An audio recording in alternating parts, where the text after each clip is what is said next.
Hey, how's it going, Fiji? You're the afternoon snap with Josie. And of course, I've got more good hits lined up for you, so stay tuned for that. But right now, check this song out, man. It's Golden City coming at you. 200 Ready for Your Love, right here on Today FM. I'm ready for the start of something new. I'm ready for your love. I'm ready for your love. I'm ready for your love. Fiji, I'm Josie, your host on the afternoon snap every weekday from 12 to 3 p.m. right here on Today FM, Today's Hit Music. I'm ready for my hands to touch the sky.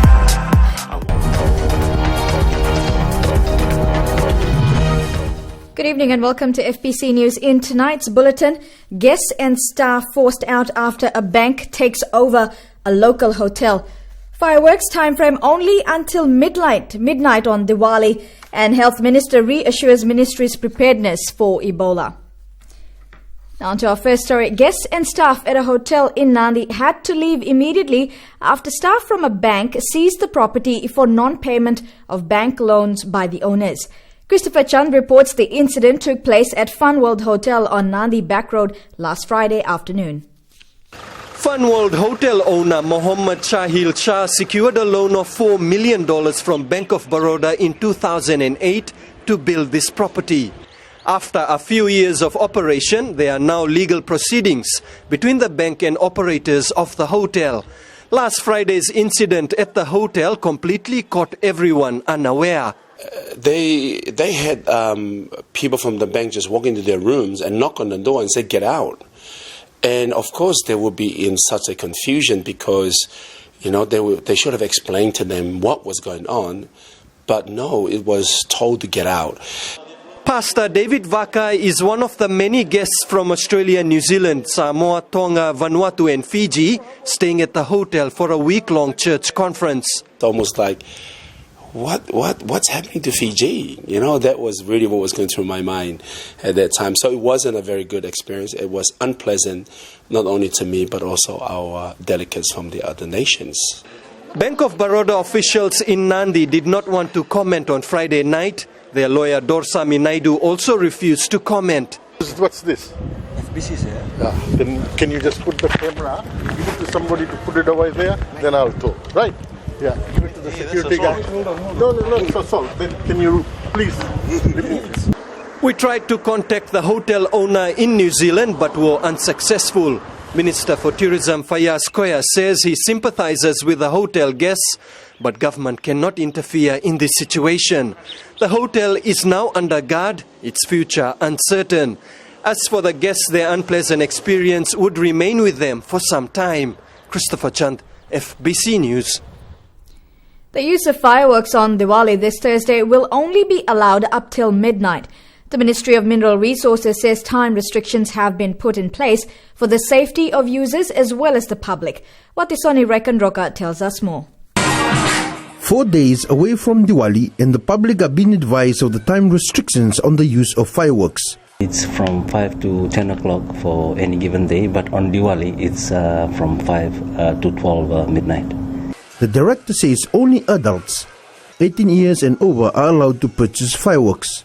He adds people should be aware of the types of fireworks they can and cannot buy.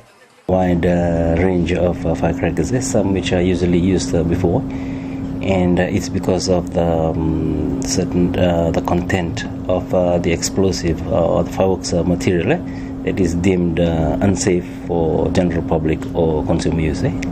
Shop owners found selling banned fireworks will have their sale licenses revoked. FINAO reiterating that the public are also being warned breaching the time restrictions could mean an unwelcome Diwali expense. It is an offense to contravene the Explosive Act relating to the use of fireworks, and it can lead up to $400 in fine or up to 6 months conviction term. The Ministry of Mineral Resources will be working with police throughout the week, making sure time restrictions are being followed. Watisoni Rekanroka, FBC News. Prime Minister Voreqe Bainimarama says it's a matter of national pride how Fijians embrace different faiths. He made the comment as the chief guest at 2 Diwali celebrations in Lautoka last night. Christopher Chand reports.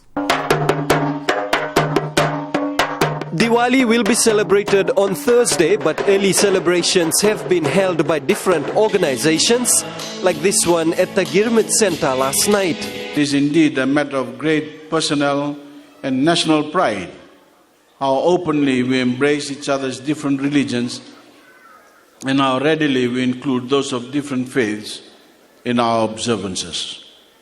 Such acceptance and understanding is one of the brightest lights in our national life. Bainimarama says, like all other religious festivals in the country, it's a time for thanksgiving, for spiritual guidance derived from our inherent faiths. To me, Diwali is about Fiji coming together as one nation, to rejoice and give thanks for the grace of God and the bonds of family and friendship. The Festival of Lights is an important event for Hindus and is widely celebrated in Fiji. The Fijian government has established once and for all that every citizen deserves the same rights and opportunities as anyone else. Everyone is a Fijian.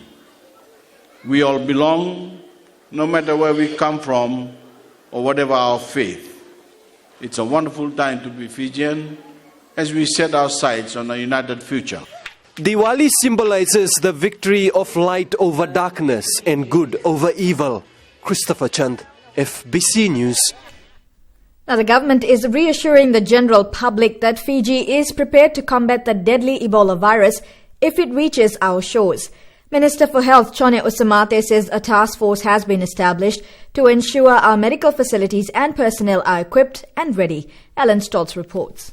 In his maiden speech in Parliament, Health Minister Chone Usamate told the House of Representatives there was no need to be alarmed. The Fijian government is being extremely vigilant about the threat posed by the Ebola virus. There is no evidence that it has reached our part of the world.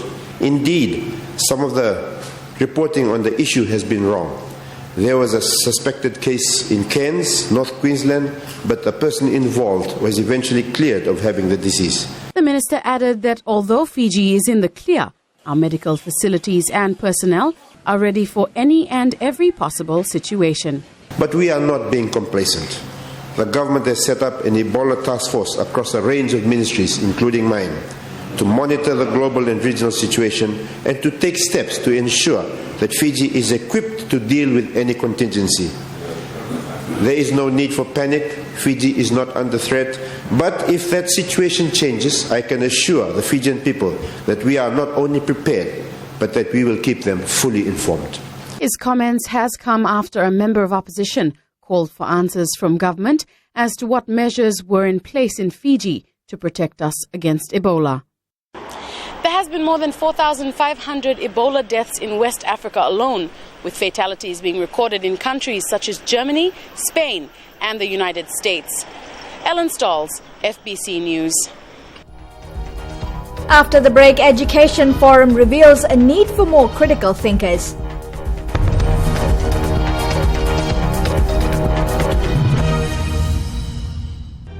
तो आप हमें बता सकते हैं कि जो बलात्कार हो रही हैं इसको कैसे रोक सकते हैं? आप हमें अपनी राय दे सकते हैं श्रोताओं की जो आग लग रही है दोष किसका है? किसको हम दोष दे सकते हैं? इस पर हम किसको दोष दें? ड्राइवर्स को या फिर पुलिस को? नमस्ते फीजी, देश की धड़कन रेडियो Fiji-2 पर मैं मोहिनी। हमारे साथ में शामिल हो जाइएगा दृष्टिकोण प्रोग्राम में हर सोमवार से शुक्रवार तक रात 7 से 8 बजे तक दृष्टिकोण प्रोग्राम में।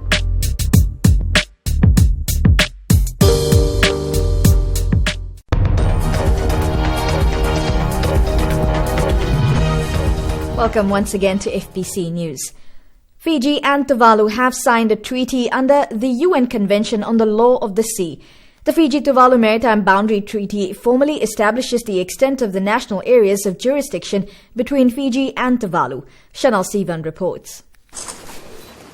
History in the making. The Pacific Island neighbors signing a treaty recognizing the 1982 United Nations Convention on the Law of the Sea. The treaty formally establishes the extent of the national areas of jurisdiction between Fiji and Tuvalu. As neighboring countries which not only share maritime boundaries but also close economic, political and cultural ties, we have set the pace for the negotiations on the other outstanding maritime boundaries treaties that we have yet to conclude. As Pacific small island developing states, we have proven to the international community that we are no strangers to concluding highly technical and complex negotiations under the UN Convention on the Law of the Sea. The treaty will put to rest any grey areas the two countries may have faced in the past on the extent of their maritime boundaries. We are very, very pleased that after so many years that we are able to formalize this agreement between the Republic of Fiji and Tuvalu. We are very concerned, of course, with the nature of the oceans that we share with countries, our friends in Fiji, and therefore the signing of this MOU signifies perhaps clearly better the responsibility that our two nations share and have on the proper protection of our waters. The last time Fiji signed a maritime boundary treaty was with France in 1983. France administers Pacific countries like New Caledonia, French Polynesia, and as well as Wallis and Futuna. Chanel Shivan, FBC News. Young people are increasingly ill-prepared for the workforce and lack basic skills in communication and critical thinking. Sharon Latta reports that was the message in Suva to an educational forum attended by employers and representatives of tertiary institutes and the Education Ministry. This forum was held to find out how young graduates are coping in the workforce once they leave university. Most employers are unhappy with career guidance in schools. According to them, it's no use to students in the long run. The need for us to pay more emphasis on career education in the school systems, in secondary school systems, and we are now discussing a way where we could have career education starting from Form 4, so that at Form 4 level students are able to decide what they want to become in future, and then that's the range of the subjects that they would want to choose. The Education Ministry also wanted to find out where the skills gaps exist and what can be done about them. Poor writing is a problem among young graduates, while technology and social networking sites are having an impact on their level of English. Some employers shared their experiences. New recruits can't use proper English and most using shortcuts in typing. Acting Permanent Secretary for Education Basundara Kumar says the ministry for its part has enough language teachers and there's no reason why the level of communication has deteriorated. Currently the level of English is based on the English curriculum that we provide the schools and the teachers to teach, and it is through the examination system that we are able to rate English, but the projects etc. that is done, the medium of instruction in Fiji is English. So every teacher is talking in English to the students, and every subject is in English. Therefore, we feel that the students understand the level of English. Following the forum, Education Minister Dr. Mahendra Reddy said current university graduates are format-driven and believe they can do the job as it is done in the workplace. But this is not what employers and industry want. They want critical thinkers who can question the way things are done and generate new ideas to push the frontier. Sharin Latta, FBC News. The NGO Save the Children Fiji held a relay race with a difference in Lambasa. Called the Race for Survival, the fun and informative initiative is aimed at showing how communities and children can create cost-effective ways to both conserve water and protect their health. The Race for Survival is a 1,500-meter relay race with more than 400 children involved in this year's event. A total of 8 schools participated in the race, with the first place going to St. Mary's, second place went to St. Augustine Primary School, while third place went to Holy Family School. In Fiji, the race and exhibition focused on how to create cost-effective ways to protecting your health in dry weather. And the race is part of a global action campaign with more than 60 countries taking part to give children a voice on their concerns surrounding their own health. In tonight's successful Fijian segment, we look at a 9-dimensional or 9D cinema. Shireen Lata takes a sneak peek at the Nosori-based cinema, which has quickly become the main attraction in the town.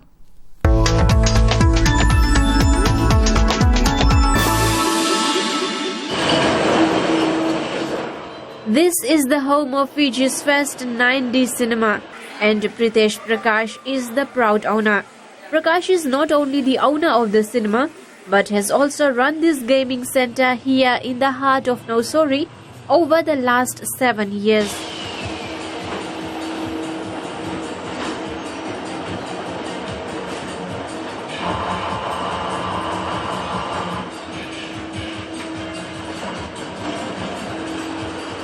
What you just experienced was a 12-seater hydraulic-driven platform where you get all virtual reality. For example, like saying you could experience water effects like snow, bubbles, and it all happens in a cubicle where what you see is you feel like you were into it. Prakash purchased the gaming equipment from China, investing $130,000.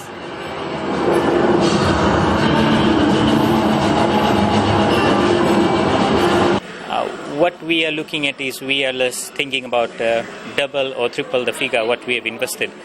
But as time goes by, we are looking for further new outlets, basically in the city area, and one for the people of West.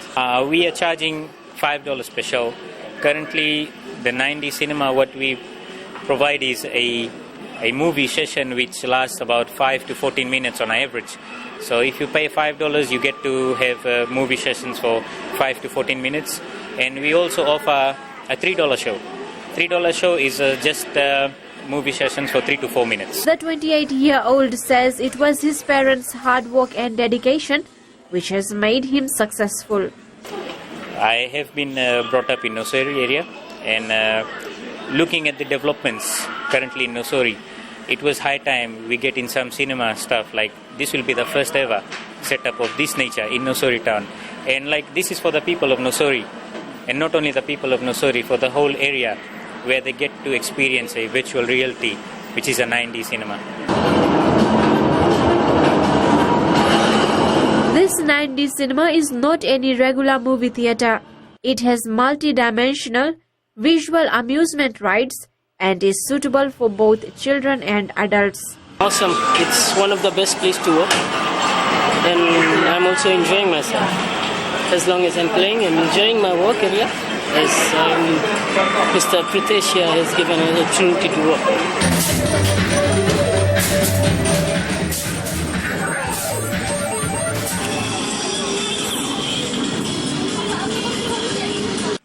Prasad says despite the political landscape, he chose to invest in Fiji prior to the general elections. It's a motivation for young people who are coming into business line. You have to be motivated to get into any type of business, whatever you do. Just be faithful to yourself and to the country. It's on its own. And looking at the current stability of the government, we think the business will thrive. The $130,000 loan will soon be paid off, and the businessman is already forecasting a profitable future. Shireen Lata, FBC News. Coming up in sports news, New Zealand beats Australia to claim Panca Muslim football title. And our women's football side wins competition.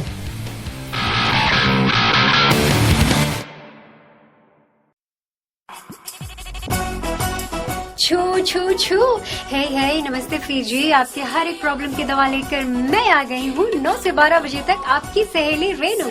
छू छू छू 40 में 20 का दिखना है। मैं हूँ ना आपके साथ में मिर्ची एफएम पर 9 से 12 बजे तक मंडे टू फ्राइडे। मिर्ची it's hot.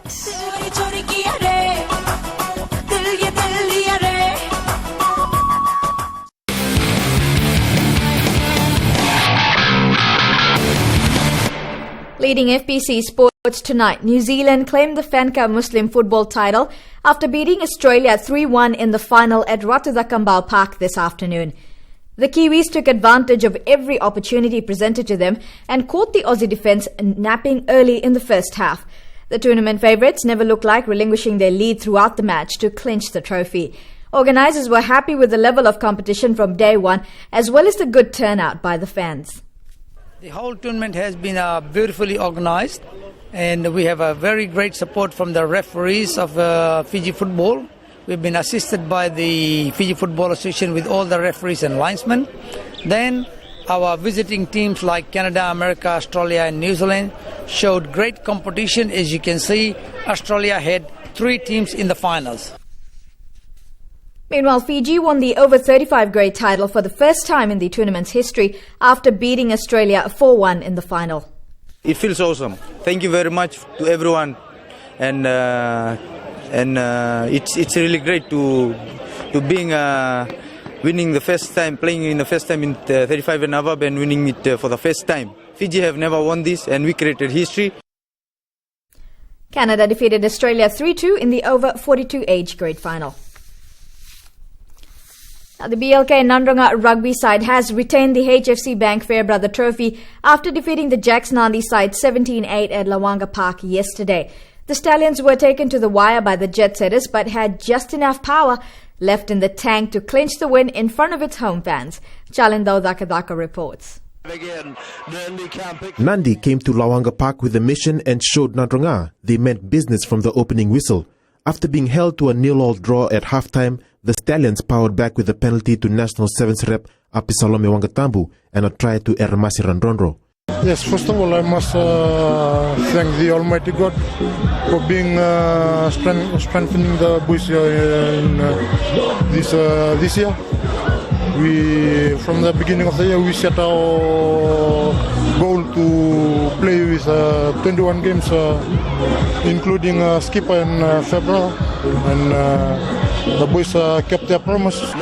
It's a short break for the champions as they look to begin their preparations for their title defense next season.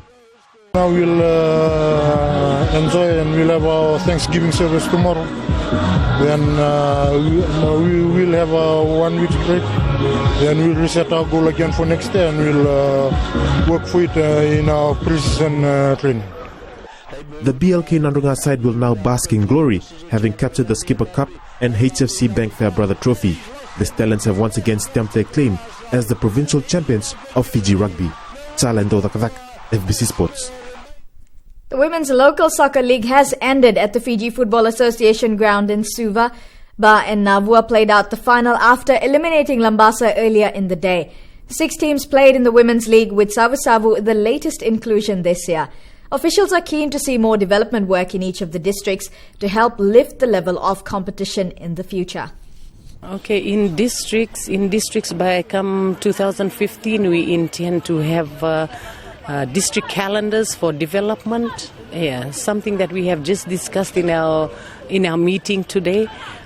We'd like all districts to have a calendar and aim, that they may target for the year in their when it comes to development, because that is our only way forward. The Women's Soccer League defeating Navua. In international sports, Sergio Aguero guided Manchester City to a 4-1 hammering of Tottenham this morning, scoring all of the champions' goals. The Argentine international scored twice in each half in a dazzling performance to move the level with Chelsea striker Diego Costa as the English Premier League's top scorer with 9 goals.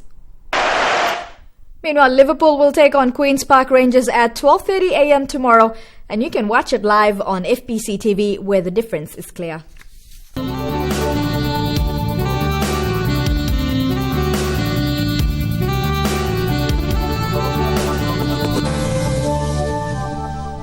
Cloudy periods with brief showers was experienced over the interior and eastern parts of the larger islands today. Fine weather prevailed elsewhere. A trough of low pressure with associated cloud and showers remains slow moving over Tuvalu and extends eastwards over the southern parts of northern Cooks. Meanwhile, another trough of low pressure affects the northern parts of western Kiribati. If we look at the temperature chart, another day of highs in the late 20s and 30 degrees. Lautoka, Ba and Lambasa recorded the highest temperature of 30 degrees. Suva and Nandi both recorded the lowest temperature of 23 degrees during the day. but that rose to 27 and 27 degrees respectively later in the day. Taking a look at tomorrow's forecast, expect cloudy periods and brief showers tomorrow in all the centres.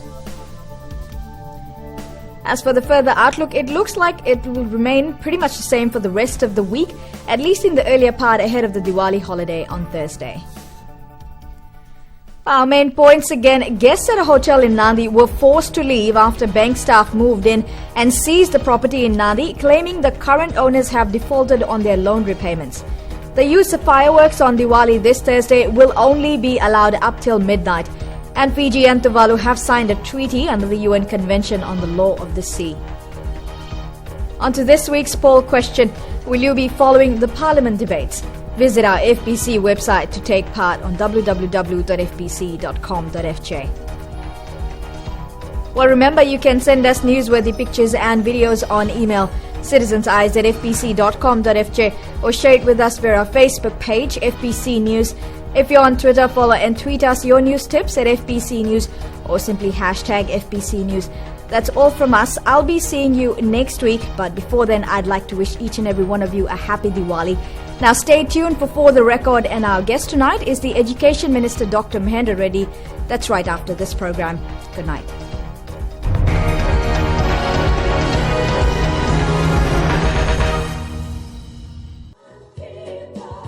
Great words there from Lucky Dube and Babana. Hope you enjoyed that number. Different colors just for you. On Gold FM, only the classic hits. Louise with you on the Center Show. Well, thank you so much for the sweet company. This is Alana Miles, one of my favorites, and Black Velvet for you. Hi there. Join me on the Center Show every weekday from 9 a.m. to 2 p.m. for the best sounds on Gold FM. Only the classic hits.